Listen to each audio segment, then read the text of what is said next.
ആദ്യം നമുക്ക് അരപ്പിനുള്ള തേങ്ങ വറുത്തെടുക്കാം കേട്ടോ. അതിനിവിടെ തേങ്ങ എടുത്തിട്ടുണ്ട് അരമുറി, അതുപോലെ തന്നെ കറിവേപ്പില, ഉള്ളി ഇതൊക്കെ ഇട്ടിട്ട് നന്നായിട്ട് ചുവന്ന കളറാവുന്ന വരെ വറുത്തെടുക്കുന്നുണ്ട് കേട്ടോ അമ്മമ്മ. അടുത്തത് നമ്മൾ എന്താ മല്ലിപ്പൊടി ഇടാൻ പോകുന്നത്. മല്ലിപ്പൊടി ഇടുക. എത്ര സ്പൂൺ ഇടേണ്ടി വരും? ഇതിൽ ഒരു സ്പൂണ് ചെറുതാണ്, 4 സ്പൂണ് മല്ലിപ്പൊടി. ചെറിയ സ്പൂണിന് 4 സ്പൂണ് മല്ലിപ്പൊടി ഇട്ടു. മുളക് പൊടി ഇടുക.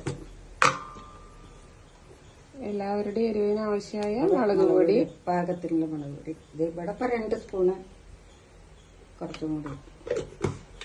പൊടികളൊക്കെ ഇട്ടതിന് ശേഷം നമ്മൾ നന്നായിട്ട് മിക്സ് ചെയ്തെടുത്തിട്ടുണ്ട്. അപ്പം ഇനി ഈ മിക്സ് ചെയ്തെടുത്ത തേങ്ങ നമ്മൾ വേറൊരു പാത്രത്തിലേക്ക് മാറ്റണം കേട്ടോ. തണുത്തതിന് ശേഷം അരച്ചെടുക്കാൻ വേണ്ടിയിട്ടാണ്.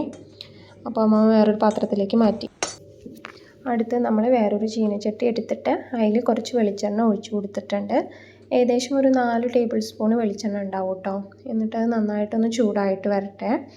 വന്നതിന് ശേഷം നമ്മളതിൽ കുറച്ച് അതായത് ഉള്ളി, വലിയ ഉള്ളിയും കറിവേപ്പിലയും കൂടി ഇട്ട് കൊടുത്തിട്ടുണ്ട് കേട്ടോ. ഇനി ഉള്ളിയും കറിവേപ്പിലയും കൂടിയിട്ട് നമുക്ക് നന്നായിട്ട് വഴറ്റിയെടുക്കാം കേട്ടോ.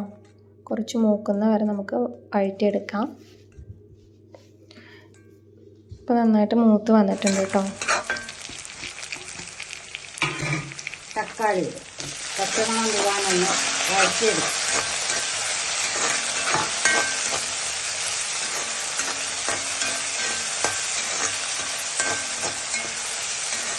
തക്കാളി നല്ല ഉടയണോ? ഒന്ന് വഴറ്റിയാണ് പച്ചമുളകും തക്കാളി പിന്നെ വന്നോളൂ. വഴറ്റി കഴിഞ്ഞു ഒരു 3 സ്പൂണ് മഞ്ഞൾപ്പൊടി. നമുക്ക് വറുക്കുമ്പോൾ ഇടണ്ട, ഇതിൽ വിട്ടാൽ മതി അല്ലേ? ഇതിൽ വിട്ടാൽ മതി.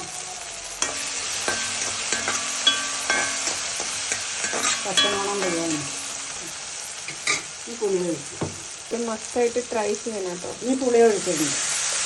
ആവശ്യത്തിന് എല്ലാവരുടെ പുളിക്കനുസരിച്ചുള്ള പുളിയില്ല. പോരെങ്കിൽ പിന്നെ ഒഴിക്കാം. ഇപ്പോൾ പോരെങ്കിൽ പിന്നെ ഇടാം.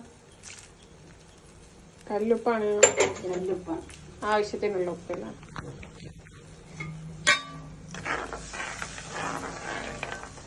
പുളി ഒന്ന് തിളക്കാൻ വേണ്ടിയിട്ട് വെയിറ്റ് ചെയ്യണം. പുളി നല്ല തിളച്ച് വേവണം. നമുക്ക് ഇത് അരച്ചിട്ട് വരാം.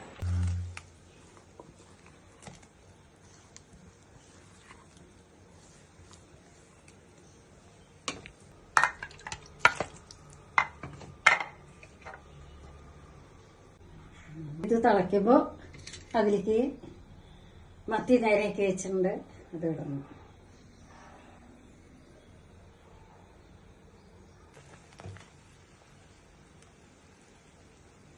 കുഞ്ഞു കുഞ്ഞു മത്തിയാണല്ലേ? ചെറിയ മത്തി. ഇതിൽ നല്ല ഉപ്പും മുളകും പുളിയൊക്കെ പിടിക്കും. ചെറിയ മത്തിയാണ്.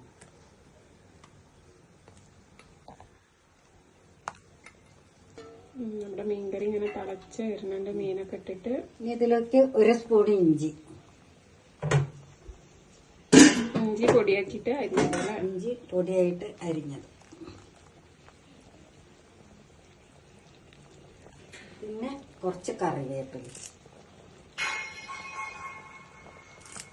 തിളച്ച് വരുമ്പോൾ ഇതൊക്കെ ഇടണല്ലോ.